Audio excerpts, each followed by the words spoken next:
no matter what it takes, even it will cost our lives. This is what you want from us, and Lord God, we surrender. Purify my heart, let me be as gold in precious silver. Purify my heart, let me be as gold.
Praise God, purihin ng Panginoon. Good morning, good noon, good afternoon, good evening.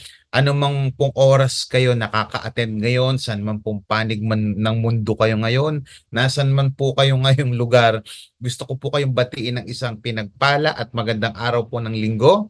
And I hope that you are all doing well, kagaya ng lagi ko pong sinasabi sa inyo, ano man po ang ating mga pinagdadaanan ngayon, gaano man katindi, gaano man kahirap, gaano man kainit ang panahon natin ngayon, Diyos ko po, Panginoon Diyos, mas marami pa rin po tayong mga bagay na dapat pong ipagpasalamat sa ating Panginoon. Ngayon po ay last Sunday na po. Tayo po ay nasa 4th installment na po ng ating April series entitled Meltdown. Pwede po bang i-type natin sa ating comment section, Meltdown. Kung tatanungin ko po kayo at kung natatandaan nyo pa, sa tatlo po na nakaraang mga series natin, ano yung pinaka-favorite o yung pinaka talagang tumagos o yung nagbigay sa inyo ng impact. Alam naman po natin na ang salita ng Diyos ay makapangyarihan. Pero may ilang pong may mga messages na talaga nagbibigay ng impact sa buhay natin. Ano yun? Pwede nyo i-comment sa ating comment section. And right now po, napakaganda ng ating pag-uusapan because we are down to our 4th and final installment dito pong ating series for the month of April, Meltdown. Sino po dito ang parang natutunaw sa sobrang init ng panahon natin ngayon? Marami po sa atin nakakaranas ng 40 degree, 50 degree Celsius at napakatindi pa daw po sa darating pong buwan. Titindi pa ang init pero okay lang yun. Mas mainit pa rin naman sa impyerno at mainit pa rin naman natin tinatanggap ang mensahe ng ating Panginoon. Napakaganda po nito yung tamang response, no? Napakagandang pag-usapan because for the whole month of April, pinag-usapan po natin ano yung tamang response kapag kaunti-unti na tayong natutunan na parang kandila sa sobrang dami ng problema natin na parang gusto nating matunaw na para mawala, na maglaho na parang bula. Yung iba naman po sa atin para tayong natutuyo na halaman o puno na kung saan hindi na nakakatanggap ng nourishment sapagkat tuyong-tuyo na, dami ng problemang pinagdadaanan, nagme-meltdown na siya. Now, ano po isang magandang katotohanan na gusto ko pong matutunan po nating lahat ngayon sa araw pong ito? Painful situation can break you. Yan po yung isa sa mga dinidil po natin sa ating pong series for the whole month of April.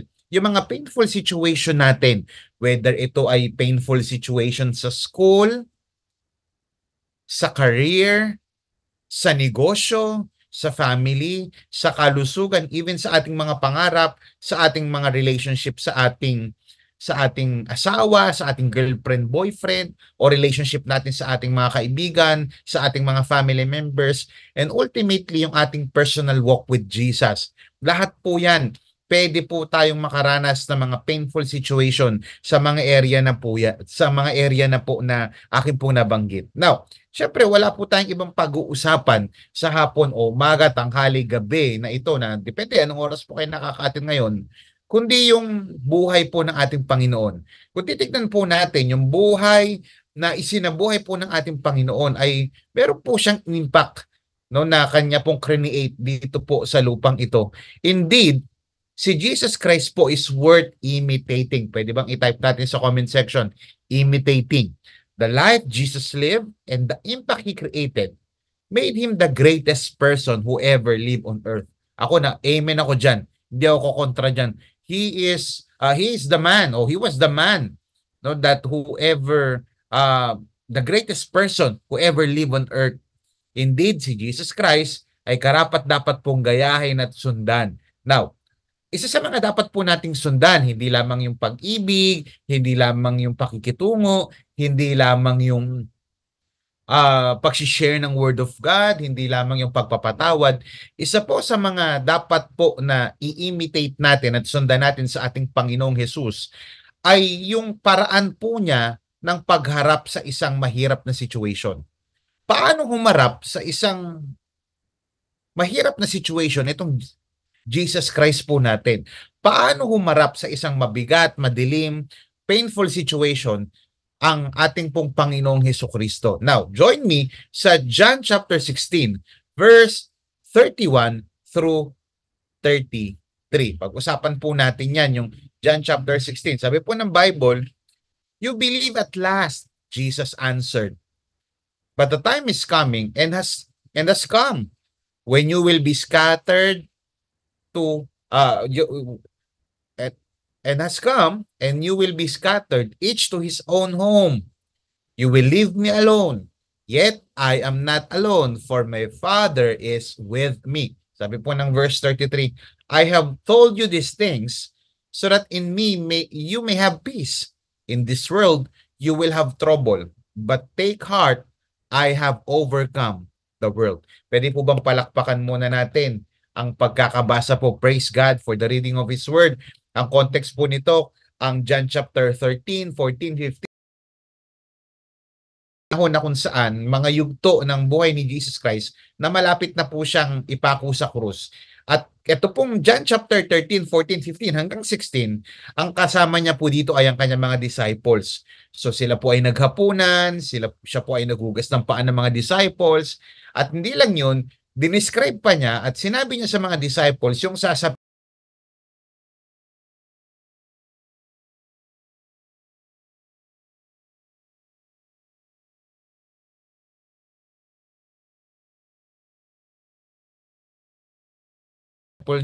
ni Jesus Christ, "Naunawaan na namin ngayon, Lord." Kaya sabi niya sa verse 31, "You believe at last." Buti na lang naniwala na kayo ngayon. Now, ang malaking katanungan, sabi ni Jesus Christ, "You will leave me alone." Iiwan niyo rin ako. Jesus Christ was predicting kung ano yung mangyayari during sa kanyang crucifixion at yung bago siya i-crucify.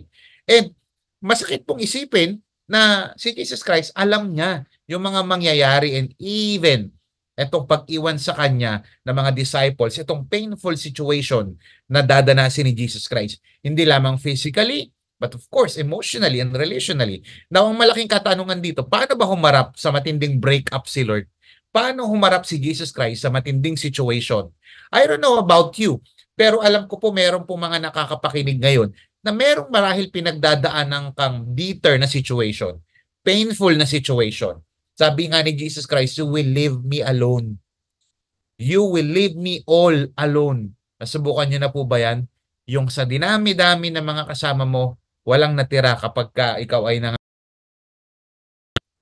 Paano humarap sa isang painful o mahirap na situation si Jesus sa isang mapait na sitwasyon ng buhay? Tonight, this afternoon, this morning, join me in our topic entitled, "Better Not Bitter." Pwede po bang i-type natin sa ating comment section, "Better Not Bitter"? Ito po yung pag-uusapan natin. Ito yung season or series closer natin for the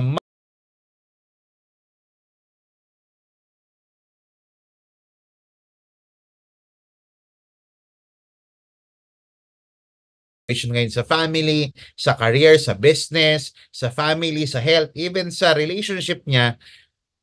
Para po sa akin, napakaganda po ng topic na ito. Kaya sabihin mo nga sa comment section, type mo, "I am ready."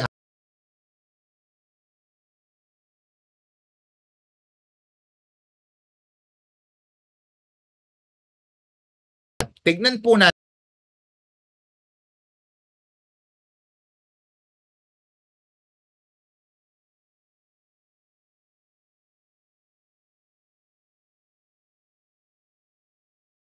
Pinapakita ni Jesus Christ kung paano i-deal, kung paano mag-response, paano maging better sa isang painful na situation. Kung ready na po tayo, basahin po natin ulit yung verse 31 at verse 32. Sabi po ng verse 31, "You believe at last." Jesus answered, "But the time is coming and has come When you will be scattered, kakalat kayo, each to his own home, sa inyong mga sarili-sarili mga tahanan. You will leave me all alone. Number one, paano po tayo magiging better sa isang bitter na situation, sa isang painful na situation? Number one, accept a reality. Pakitype nga sa comment section, accept.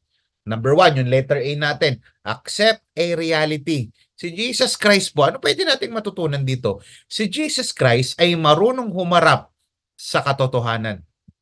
Siya ay marunong humarap sa isang realidad. Kaya nga po sabi ng The Message, sabi sa verse 32, in fact, you are about to make run for it. Sabi niya, saving your own skins and abandoning me. Pakitype nga po sa comment section, abandon. Sabi ni Jesus Christ, tatakbo kayo, magsisitakbuhan kayo. Ililigtas niyo yung mga sarili niyong buhay at iaabandonan niyo ako. Now, ulitin ko po, si Jesus Christ marunong humarap sa katotohanan. Siya ay marunong humarap sa realidad. Naalala ko yung isang quote na to. Sabi ng quote na to, the trouble with denial is that when the truth comes, you aren't ready. Isa po sa mga kalaban po natin sa ating buhay pagdating po sa pag-deal, sa pagharap po sa mga problema o sa mga painful situation na atin pong kinaharap sa ating pong mga kanya-kanyang personal na buhay is yung pagde-deny po. Pakitype nga sa comment section, don't deny. Huwag mo nang i-deny na merong problema. Huwag mo nang i-deny na meron kang nararamdaman. Huwag mo nang i-deny na nasasaktan ka. Because, listen to this, denying the truth doesn't change the facts. Yung pag-deny mo na meron kang sakit, hindi naman mababago. Yung pag-deny mo na wala ka talagang pang-aral, hindi naman mababago yung fact wala ka talagang pang-aral. Yung pag-deny mo na single ka, hindi naman mababago yung katotohanan, single ka talaga Listen, denial is the beginning of the end. Ano ibig sabihin nun? Yung pag-deny, umpisa yun ang katapusan mo. Katapusan saan? Katapusan ng iyong mga ng iyong maayos na buhay. Bakit? Katapusan ng mga bagay na dapat pwedeng maayos. Denial is the beginning of an end. Kasi you keep on denying it. You see, when you ignore the signs, you will end up at the wrong destination. Kaya pansinin mo, hindi mo tinitignan yung mga sign, papunta dito, kaliwa kanan, ba't napunta ako dito? Kaya minsan naliligaw tayo ng landas kasi ini-ignore natin yung mga signs. Listen, yung pagde-deny po natin sa isang realidad at tinatakbuhan natin yung isang reality, hindi po nakakasolve ng problema natin sa buhay. Marami sa atin, we've been praying for peace. Lord, I need peace. I am praying for peace. But you will never find peace. Listen to this. You will find peace not by trying to escape your problems. Iba sa atin, alis muna ako dito, tatakbo muna ako. Alis muna ako ng church, hindi muna ako mag-aaral, hindi na ako magtatrabaho, hindi na ako magninegosyo, hindi na ako mananampalataya kay Lord, hindi muna ako mag-church, hindi muna ako magla-life group, hindi mo na ako magpapadisciple, hindi mo na ako susunod sa church, hindi mo na ako magkukumit. Kasi kinakailangan ko ng peace. Listen, you will find peace not by trying to escape your problems. Hindi mo matatakasan yan. Paano ka magkakaroon ng kapayapaan? Pakitype sa comment section, ask me why. Sige, ilagay nyo, paano? Paano? Lagay nyo paano. How? You will find peace not by trying to escape your problems, but by confronting them courageously. Yung haharapin mo. Don't forget this. Harapin mo ang problema mo. Huwag mo siyang tatakbuhan. You will find peace not in denial but in victory. Kaya isa sa mga unang hakbang para ma-solve po natin yung ating painful situation, yung pag-abandona sa iyo ng tatay mo, yung pag-abandona sa iyo ng magulang mo, yung pag-iwan sa iyo ng mga kaibigan mo. Number one, stop denying it. Stop denying it as if it is not existing. It is in fact existing. Si Jesus Christ, hindi niya dineny may nangyayari. Don't deny the real situation because denial will only take you farther from the solution. Ilalayo ka lalo sa solusyon. Denial will put you away from healing. Kaya kung gusto mong gumaling emotionally, kung gusto mong gumaling mentally and physically, don't deny the real situation.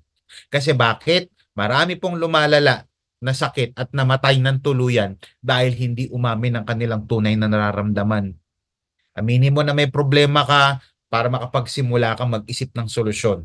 Now, in an effort to better understand the grieving process, many mental health experts ay nagkakandak po sila ng mga research at nagde-dedicate sila ng talagang taon para po itong emotion na ito maunawaan po natin. At isa po doon sa mga expert na yan ay si Dr. Elizabeth Kubler-Ross. Isa po siyang Swiss-American psychiatrist.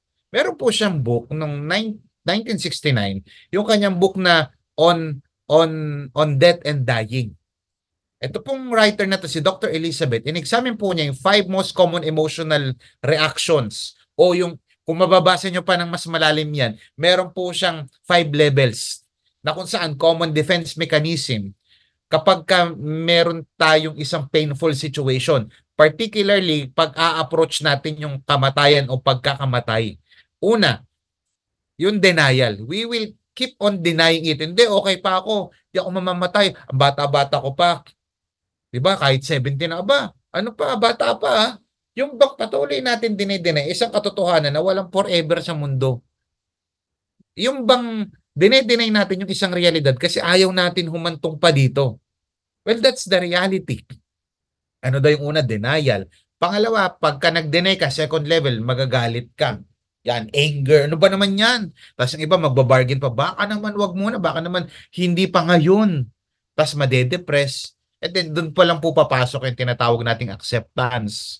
Listen, sabi po ni David Kessler, as you accept the reality of the lost, you are unknowingly beginning the healing process.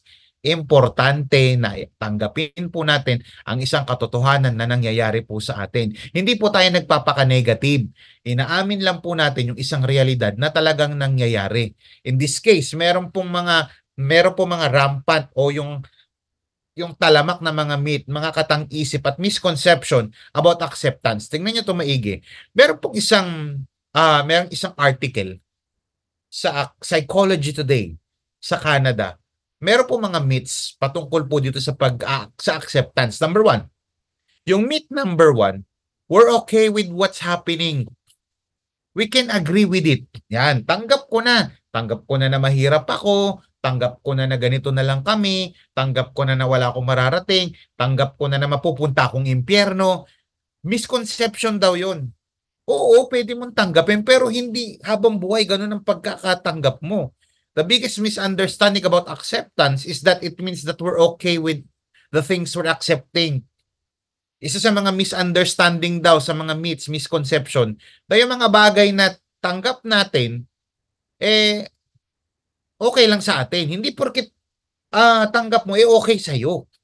Mamaya papaliwanag ko po yan. That we've somehow gotten comfortable. Naging komportable na tayo dun sa situation natin. Yung bang may iniinda kang sakit dahil sa mataas ang pain tolerance mo, naging komportable ka na lang na may sakit ka, hindi ka na nagpa-check up. Yung bang sa sobrang komportable mo sa kasalanan, listen to this, okay na sa'yo yung magkasala. Kasi komportable na ako dito eh. Yung bang sobrang komportable mo na lang na hindi ka committed kay Lord, hindi ka committed sa church, yung bang sobrang komportable mo na tumambay ka na lang, yung pinag-aaral ka pero hindi ka nag-aaral, komportable ka na, eto kasi kami, mahirap kami, ganito ako, malayo ako sa Diyos. That's misconception. Ang reality, listen to this, reality is acceptance does not require that we're okay with with what we're accepting. Ang katotohanan, yung acceptance daw, hindi naman porkit tinanggap mo, itanggap mo na rin yung situation. Tanggap mo na mahirap ka, listen to this, tanggap mo na mahirap ka, pero hindi ko tanggap na habang buhay akong ganito. Tanggap ko na merong problema sa family, pero hindi habang buhay ganito. It does not imply that we now want what we don't want. Hindi yun. Pangalawa pong myth, acceptance means we stop trying to change it. Yan. Ito yung sinasabi ko kanina, we believe that accepting what is synonymous with agreeing to be passive. Yung wala ka nang gagawin. Yung mag-give up ka na sa pagbabago, ganito ako eh. Eto na 'to, eh. Hindi ko kayang baguhin, eh. Hindi ko kayang i-manage yung time ko, eh. Hindi ko kayang pagsabayin yung love life at saka pag-aaral, eh. Hindi ko kayang pagsabayin yung ministry tsaka pagtatrabaho, eh. O ministry tsaka pagnenegosyo, o ministry at saka ano,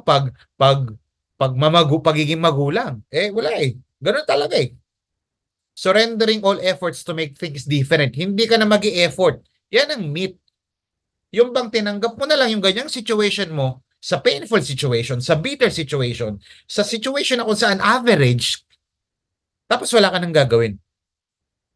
Ang reality, listen to this, acceptance does not mean suspending efforts to change what is. Ulitin ko, ang realidad, acceptance does not mean, di naman porket tinanggap mo, ibig sabihin hindi ka na mag-e-effort. Di ganito na lang kami. No, no, no, hindi po yan ang sinasabi ng pinag-aaralan natin ngayon. Ibig sabihin, merong isang realidad na kinakailangan. Painful, pero kinakailangan meron kang gawin. Mahirap, pero kinakailangan may desisyonan ka. Challenging, hindi habang buhay. Tanggap mo na lagapak ka. Tanggap mo na bababa grades mo. Tanggap mo na challenging ang situation. Tanggap mo na lumayo ka sa Diyos. Napalayo ka kay God. Pero hindi habang buhay. Ganun lang. You need to do something about it. Hindi ako nakapag-prayer meeting. Anong gagawin mo? You need to do something about it. Hindi ako nakapag-live group. Hindi ako nakapag-devotion. Hindi ako naka-attend. What are you going to do with it? Hindi lang to basta tanggap. You need to accept it and you need to do something about it. Pangatlong myth. Acceptance is failure. Yan.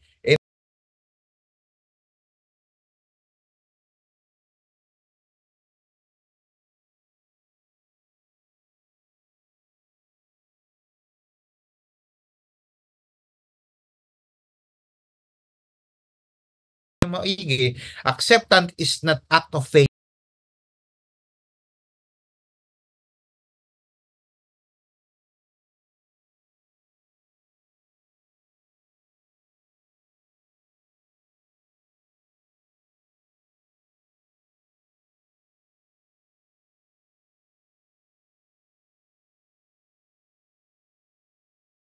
Mo ng tulong. The problem is, we refuse to allow what's already been allowed. Ano ibig sabihin nun?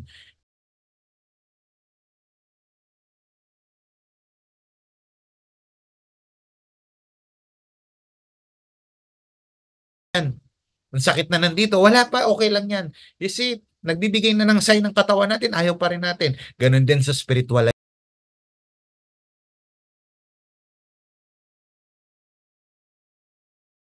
Hindi na nakakapag-pray.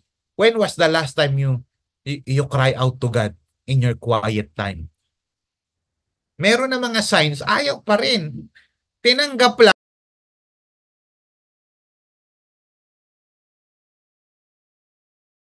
Acceptance is about acknowledging that this particular situation is indeed happening. Yun yung pagtanggap.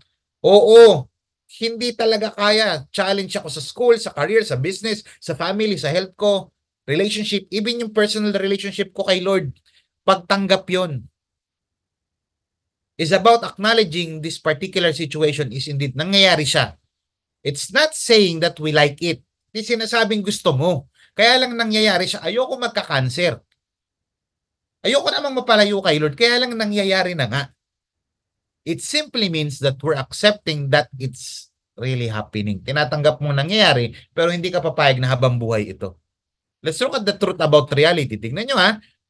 Kay Jesus Christ, una, there is a negative reality. Inamin niya may nangyayari. But the time is coming and has come. Iba sa atin, uy, negative ka, huwag ka nga mag-declare ng negative. Ano, hindi declare, sinasabi mo nga lang yung isang realidad. Negative naman talaga. Darating ang panahon, mamamatay. Darating ang panahon, iiwanan niyo ako. Darating ang pagkakataon, manghihina ako. You will leave me alone. This is a sad reality. Totoo po na may nangyayari. Sa school, sa business, sa career, sa health, sa relationship, even minsan sa relasyon natin sa Diyos, minsan manlalamig tayo, minsan mapapalayo tayo. That's the negative reality. Kaya lang meron naman positive reality. Pangalawa, positive reality. Sabi yet I am not alone, for my Father is with me. Alam niyo po, sa pagiging Christian, hindi lahat sasama sa'yo paakyat sa progress. May mga nakasama ka dati sa life group, may mga nakasama ka dati na hindi mo na makakasama bukas. Ganon din sa pagiging leader, sa leadership ladder. Hindi lahat sasama sa'yo sa pag-akyat mo. Hindi nga lahat sasama sa'yo mag-ayos mag-aral eh. Iba, mag-aaral na ako mabuti.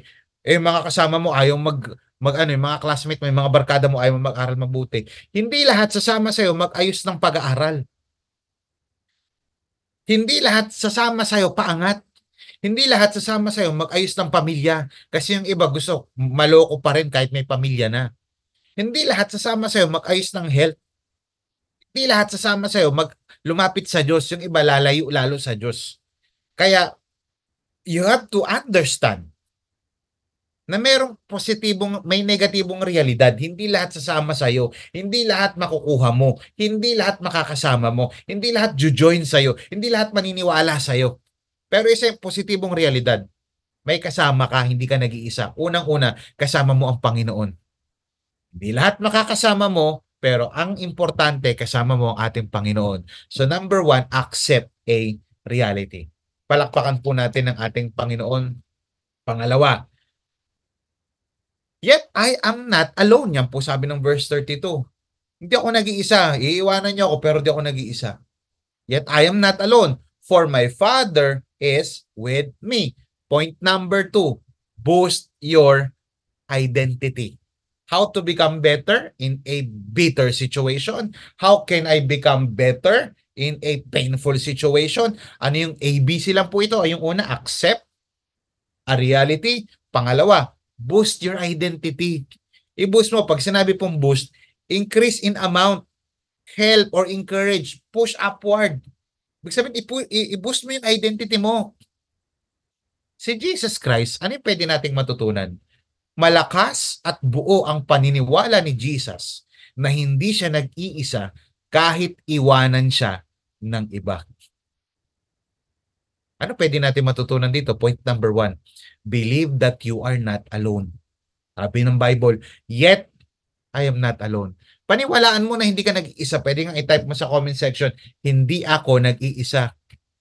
Pwedeng iwanan ka ng iba, pwedeng iwanan ka ng classmate mo, ng best friend mo, pwedeng iwanan ka ng boyfriend mo, ng girlfriend mo, pwedeng iwanan ka nga ng asawa mo eh. Pwedeng iwanan ka ng partner mo, pwedeng iwanan ka ng mga ka-live group mo, pwedeng iwanan ka ng mga kapitbahay mo o mga malalapit mo kaibigan at kamag-anak. Maniwala ka. Pwede kang iwanan ng tao pero hindi ka nag-iisa sa pinagdadaanan mo kasi kasama mo ang ating Panginoon. Una, you are not alone. Pangalawa, tingnan nyo Hebrews chapter 13 verse 5. Never will I leave you. Ang sarap nito pangako ng Panginoon. Never will I leave you, never will I forsake you. Hindi kita pababayaan at hindi kita iiwan. Marami nang nangako sa iyo. Marami nang nagtangkang tumupad ng mga pangarap mo at tulungan ka pero yung iba hindi naman tinupad. Nasaktan ka. May mga nagpasaya sa'yo ngayon, binibigyan ka ng pait sa buhay. Gusto ko sabihin sa iyo, hindi ka nag-iisa. Kasama mo ang Panginoon. Pangalawa, believe that God is with you. Kaya sabi ng Bible, for my Father is with me. Sinasabi lang ni Jesus Christ ay kasama ko yung greatest companion ko. Yung best supporter ko nandito. Kasama ko ang Ama. Ganon din po sa ating buhay. Bilang mga anak ng Diyos, bilang mga mananampalataya, royalty is your identity. Pwede bang i-type natin sa comment section, royalty is your identity. Ano ibig sabihin nun? Pag sinabing royalty is your identity, you are a child of God. Anak ka ng hari. Imagine mo, sabi ng John chapter 1 verse 12, but to all who believe Him, accepted Him, He gave the right to become children of God. Ulitin ko, but all who believe Him, accepted Him, He gave the right to become children of God. Kaya i-boost natin. Boost mo, pakitype nga sa comment section. Boost mo. B-O-O-S-T. Boost mo yung identity mo. Mag-practice ka ng self-awareness. Every time na nasa school ka, be aware na anak ka ng Diyos kaya hindi ka basta-basta gagawa ng kalokohan. Every time na nasa work ka, isipin mo anak ka ng Diyos kaya hindi ka basta-basta gagawa ng kalokohan.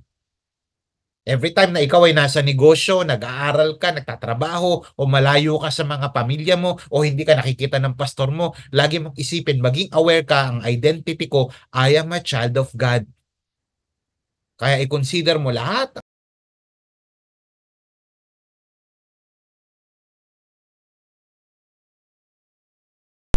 identity. Kaya sabi ng John chapter 16, verse 33, I have told you this. I have told you all this so that you may have peace in me. Here on earth, you will have many trials and sorrows. Hindi po tayo excuse. Hindi sa nagne-negative si Jesus Christ diyan. Sinasabi niya yung isang realidad. Meron talaga mangiiwan sa'yo, may problema kang pagdadaanan. But take heart. Why? Because I have overcome the world. You see, boosting your identity. Kapag ka binuboost mo, anak ako ng Diyos, anak ako ng Diyos. Kapag ka nabuboost yung identity mo, mas nagiging authentic ka sa lahat ng sasabihin mo. Bakit? Since anak ako ng Diyos, dapat yung pang-anak ng Diyos ang sinasabi ko. Since anak ako ng Diyos, dapat yung galaw ko pang-anak ng hari. A bitter person, hindi po niya nakikita na yung kanyang identity. But a better person, nare-recognize niya yung kanyang identity. Pwede po bang palakpakan natin ang ating Panginoon? Point number 1, ano po yung point number 1? I-accept po natin ang reality. Point number 2, letter B, letter B, boost your identity. Pangatlo, sabi ng verse 33, I have told you all this so that trusting me, you will be unshakable. Type sa comment section, unshakable, and assured. Pakitype sa comment section, assured, unshakable.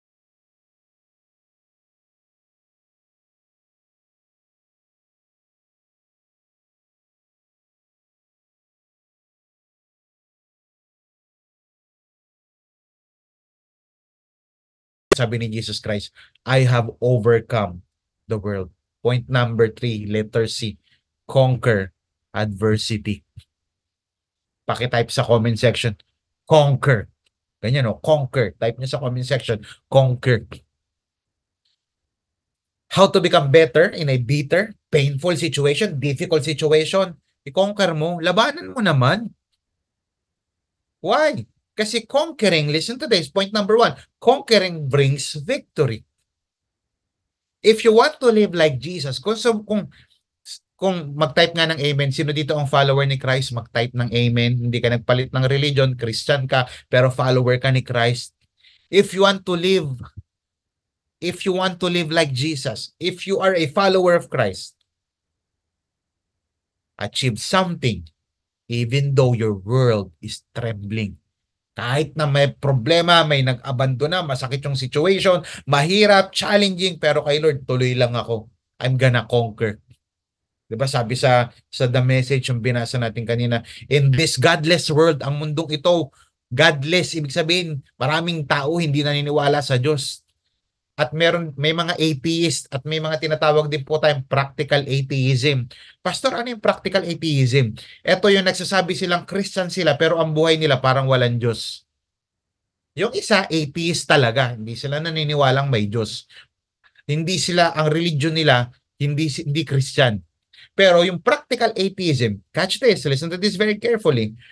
Yung practical atheism, ito yung mga nagsasabing Christian ako, dyan ako umaattend, pero hindi umaastang Christian. As if yung buhay nila parang walang Diyos. Ang tawag dyan, practical atheism. Pwede rin natin tawagin carnal Christians. In this godless world, you will continue to experience difficulties. But take heart, I have conquered the world. Teka, Pastor, pwede ka pa rin palang manalo kahit mukha kang talo? Si Jesus Christ mukhang talo sa iba eh. O kala ko ba Diyos yan? Bakit pinako sa krus? Yung isa pa nga lang, yung katabi niya, kung talagang tagapagligtas ka, bumaba ka nga dyan, pakita mong nagtagumpay ka, bumaba ka dyan, iligtas mo rin kami. Ang mindset niya, kinakailangan bumaba si Jesus Christ agad-agad ng literal. Pero hindi yun ang paraan niya para sa pagtatagumpay. Listen, may mga tao nagsasabing, kala ko ba Diyos yan, ba't pinako? Marami nagsasabi sa atin na talunan ito. Grabe naman yung Diyos nyo. Maraming tao, ang tingin nila kapag champion, yung talagang ganun, hindi na pa, hindi na sasaktan. Pero iba kay Jesus. Sa ating mga Christian, katagumpayan ito kasi ito yung kinakailangan gawin ni Jesus Christ para bayaran yung ating mga kasalanan.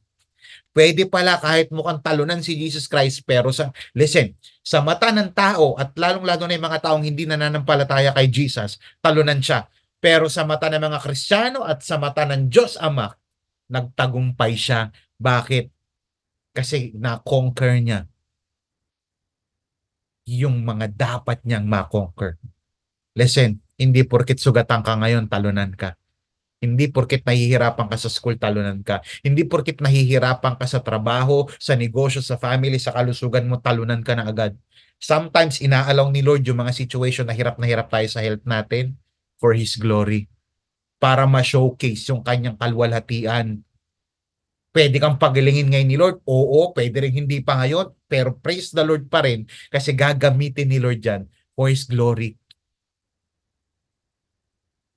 Nasaktan si Jesus Christ pero nagtagumpay pa rin siya. Iwan ka man ng iba, saktan ka man ng iba, kalimutan ka man ng iba, patunayan mong meron ka pa rin magagawa. Kagaya nga ng sabi ni Frank Sinatra, I did it my way. Maraming tao po. Marami nagsasabi, I did it my way. Kaya minsan nagfe-fail tayo because we are doing it our own way. Do not do it your own way. Do it on God's way. Pangalawa, ano po yung una?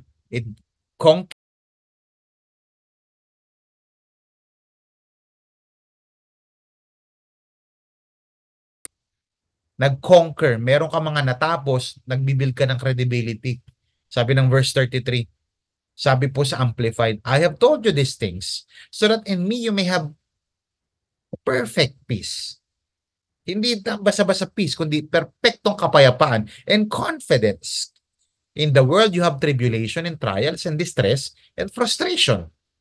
But be of good cheer, take courage, be confident. For I have overcome the world. Antindi. Bakit kayang magsabi ni Jesus Christ yan? Kasi meron siyang kredibilidad sabihin yan. Kaya kapag ka ang isang tao, imagine mo meron siyang nagawa, pinagkakatiwalaan siya. You are always trusted by the things you survive. May mga kumpanya na pinagkakatiwalaan, may mga supplier na dito tayo kukuha ng tela. Bakit? Yung credibilidad niyan on time. Dito tayo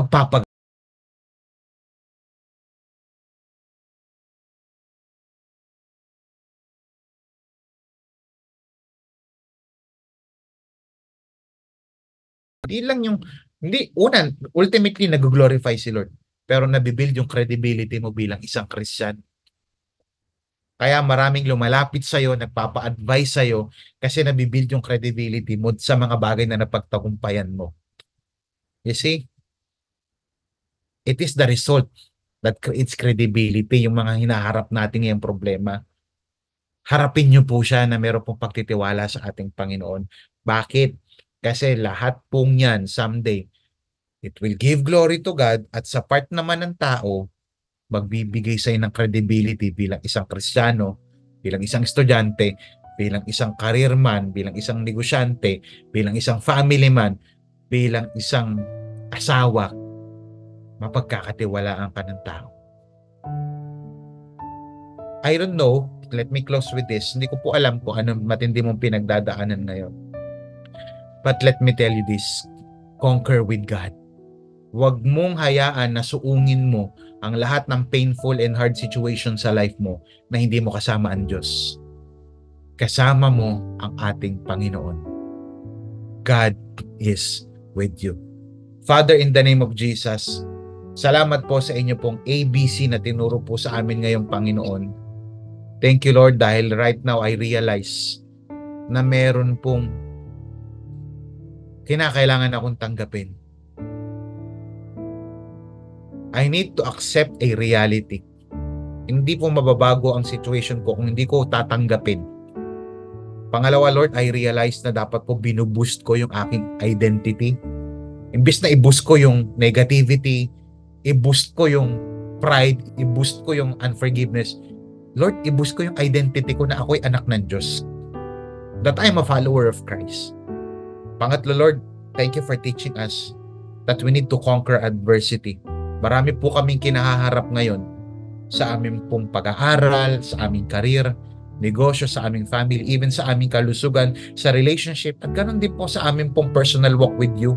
May mga panahon nagkukulang po kami. May mga panahon na gusto na naming sumuko, nangihina kami, nanlalamig kami. Lord, allow us. Hayaan niyo po na kami po ay dumepende sa inyo, na ikaw lamang po ang aming titignan, Panginoong Jesus. We're gonna focus our attention to you because we know, Lord, in you we can conquer. Maraming salamat po, Panginoon Diyos. Pagpalain niyo po ang bawat isa. Kung ikaw naman, first time mo ngayon dito, accept the reality that you are a sinner. Why don't you consider accepting Christ in your life? God is offering a free gift of salvation right now. Free gift of forgiveness. Libreng kaloob ng buhay na walang hanggan at kapatawaran. Accept mo yung reality that we will all die. Accept mo yung reality that we need a Savior. Accept mo yung reality na ang negatibong reality, lahat tayo mamamatay at lahat realidad, Jesus Christ died on the cross for you. He bled on the cross. He died for you. Accept His free gift.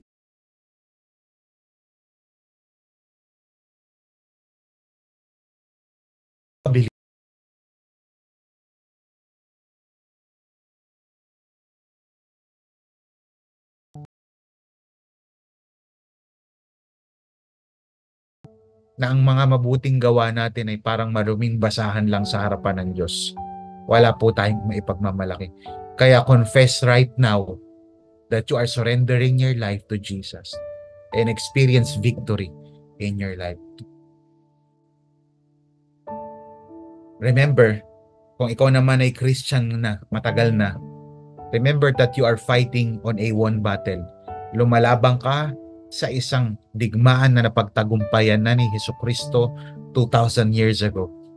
I pray for acceptance, salvation, restoration, provision, and healing sa akin po mga kapatid at sa lahat po ng nakakapakinig nito. Ito po amin dalangin sa pangalan ni Jesus. Amen at amen. Palakpakan po natin ang ating Panginoon. Praise God, praise God. I hope na lahat po tayo, type nyo po sa comment section, I am blessed. I am blessed. Come on, come on, come on, come on. Help me preach.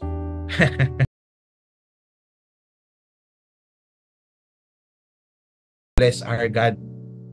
Panahon po ngayon para pagpalain ng ating Panginoon sa pamamagitan ng pagpapala natin na ibinibigay sa ating pong simbahan. This is Pastor Paul na nagpapaalala po sa inyo na lagi po nating mahalin ang ating Panginoon. Accept natin ang reality, i-boost natin lagi yung ating identity, i-conquer natin yung mga adversity dahil naniniwala ako kasama po natin ang ating Panginoon. God bless you. See you next week. First Sunday for the month of May, meron po tayong bagong series. You will be surprised. Napakaganda nito. See you next week. I'm so excited to share again with you the wonderful gift of God na salita niya. Hindi lang yung salita niya na written, kundi yung salita niya na nagsakatawang tao. Yung living word na si Jesus Christ. See you next week. God bless you all.